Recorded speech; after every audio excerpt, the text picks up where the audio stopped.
여러분 안녕하십니까? 5월 11일 SBS 뉴스입니다.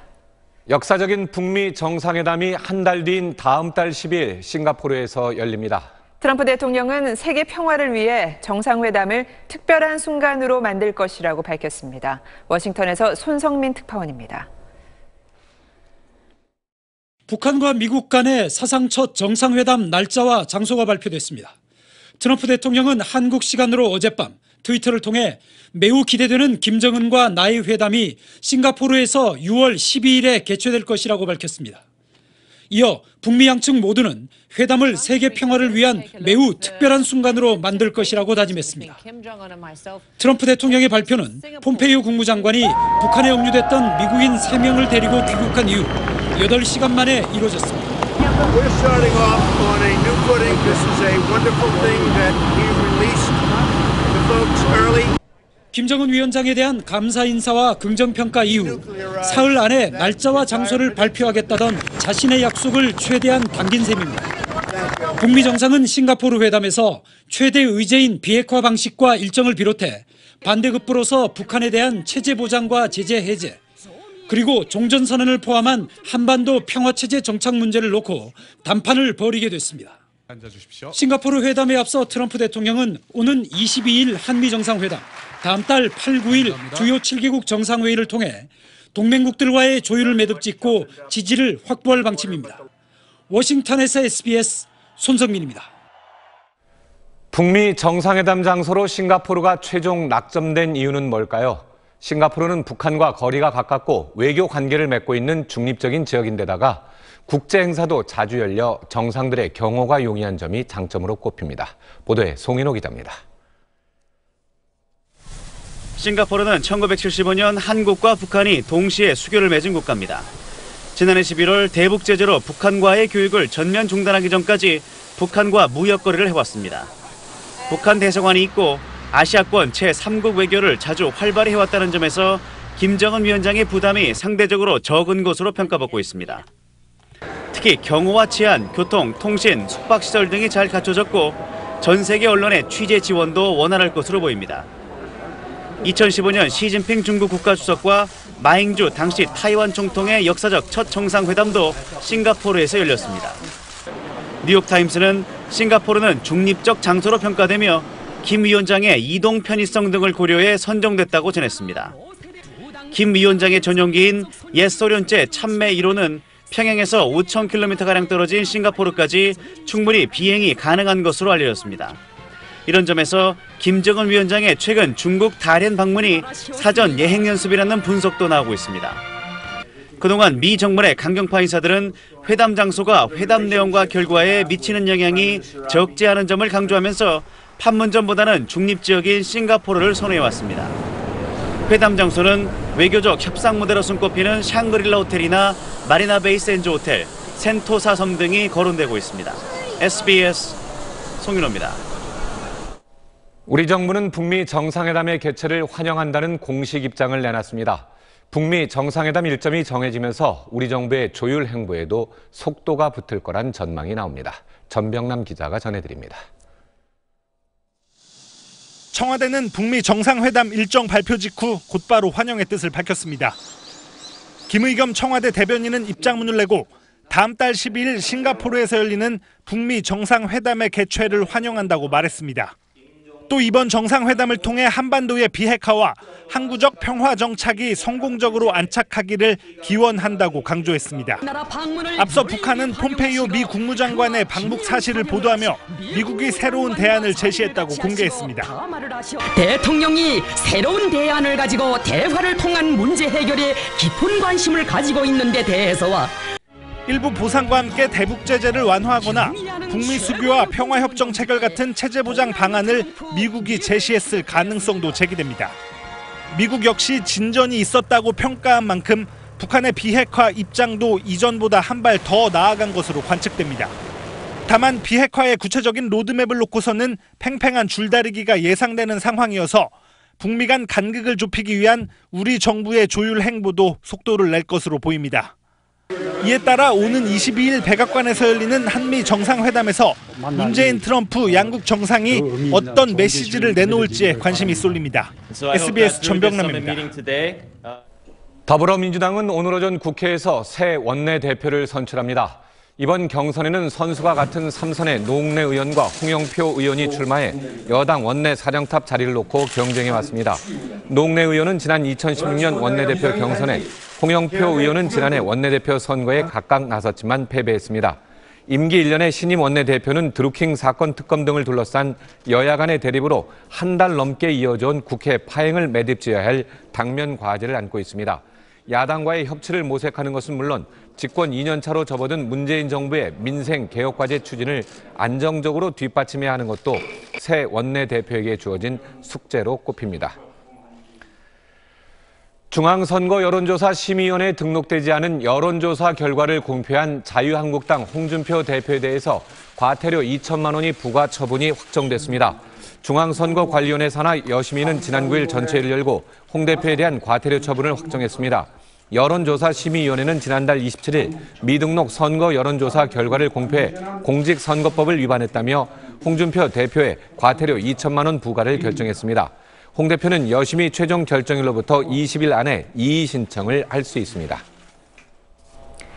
고등학교 여자 기숙사의 방안을 몰래 촬영한 영상과 사진이 유포돼 경찰이 수사에 나섰습니다.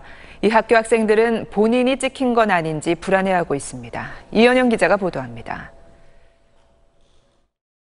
그제 오후 한 소셜미디어에 고등학교 기숙사 몰카라는 글과 함께 영상을 캡처한 사진이 올라왔습니다.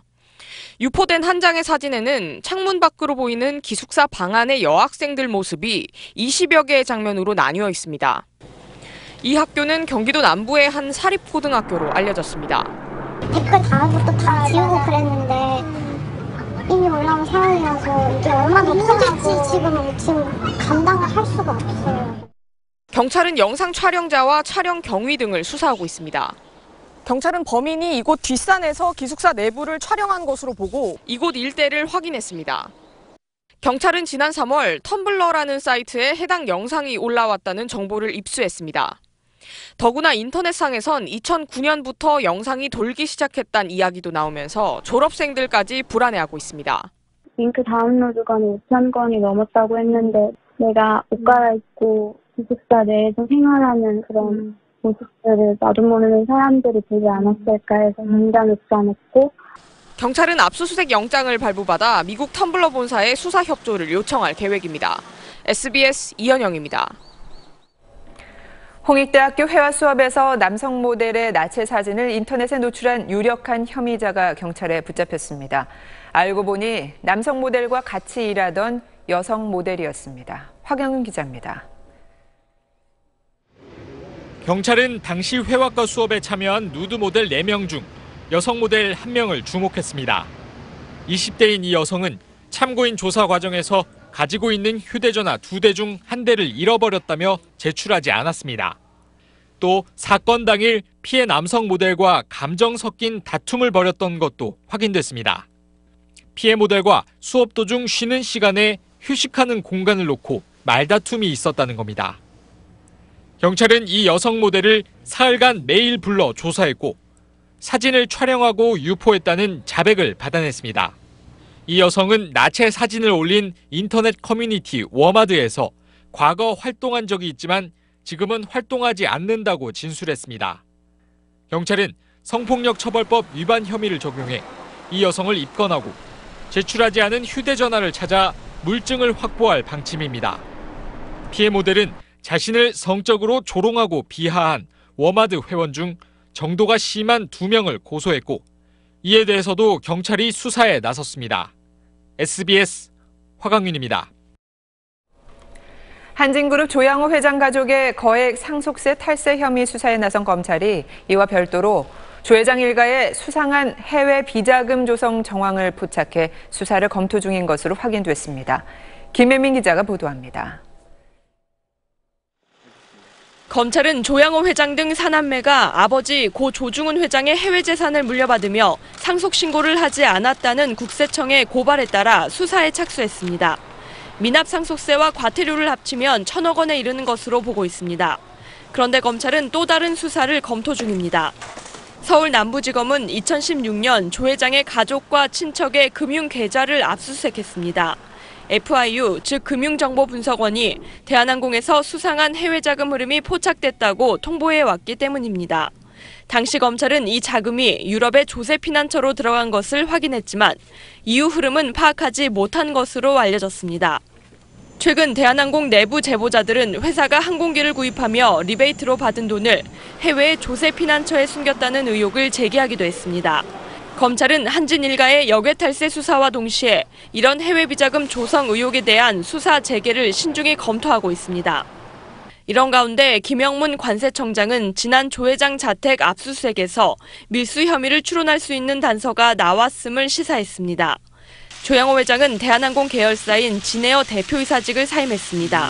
SBS 김혜민입니다.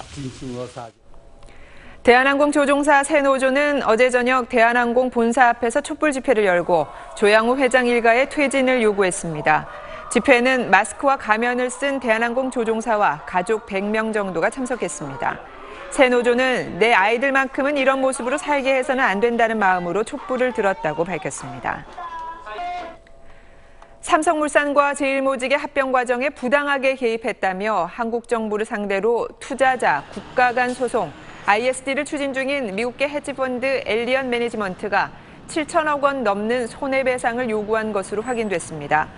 법무부가 공개한 엘리엇의 중재 의향서를 보면 엘리엇은 피해액이 현 시점에서 미화 6억 7천만 달러, 한화 약 7,182억 원 이상 될 것으로 추정된다며 그 외에 이자와 비용, 중재재판소가 적절히 여기는 수준에서 다른 구호 조치가 이뤄져야 한다고 밝혔습니다. 엘리엇은 내적 분량의 중재 의향서에서 피해 액수를 산정한 구체적 근거를 밝히지는 않았습니다. 오늘의 주식 시황 알아보겠습니다. 고보경 연구원입니다. 네, NH투자증권입니다. 간밤 미국 증시는 고용지표가 호조를 보인 데다 물가지표 부진으로 금리 인상 가속화 우려가 완화되면서 일제히 상승했습니다. 이에 코스피도 강세를 보이고 있습니다. 이 시각 현재 코스피는 11.89포인트 상승한 2476.05를, 코스닥은 9.9포인트 오른 864.83을 기록하고 있습니다. 투자 주체별로는 외국인과 기관이 814억 원, 316억 원씩 매수세를 보이고 있고 개인은 1,166억 원 매도 우위를 나타내고 있습니다. 업종별로는 상승세가 다소 우세합니다. 증권이 오르고 있고 의료 정밀과 운수 창고도 강세를 보이고 있습니다. 이에 시가총액 상위 종목들도 양호한 모습입니다. 전일 1분기 호실적을 발표한 신세계가 강세를 보이고 있고 CJ 대한통운도 마진 개선 본격화 기대감에 오름세입니다. 또한 CJ CGV는 중국과 터키 법인에서 1분기 깜짝 실적을 기록한 데 힘입어 상승하고 있습니다. 반면 이마트는 외국인의 매도세가 유입되면서 하루 만에 하락 반전했습니다.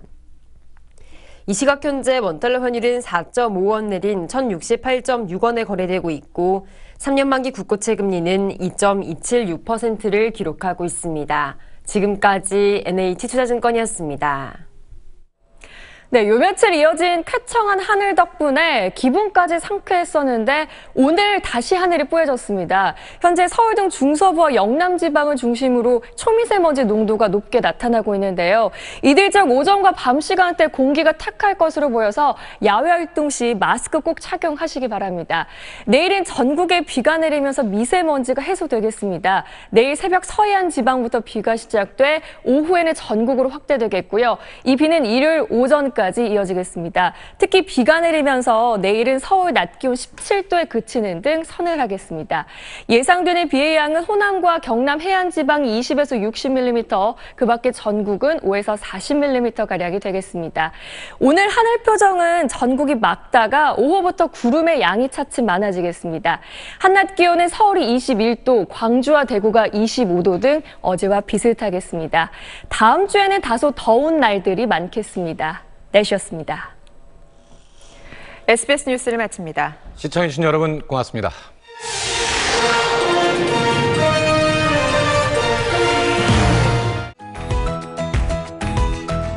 이어서 SBS 생활 경제가 방송됩니다. 결혼하니까 가구, 이사하니까 가구, 가까우니까 가구. 자꾸 어디 간다는 거야? 운정 가구타운! 제9회 운정 가구타운 가구 박람회 5월 5일부터 13일까지 200여 개의 브랜드가 모두 모였다. 자꾸 가고 싶네. 이런 옷을 입거나 저런 옷을 입거나 아이를 키우거나 커리어를 키우거나 모두가 소중한 나를 위한다면 물론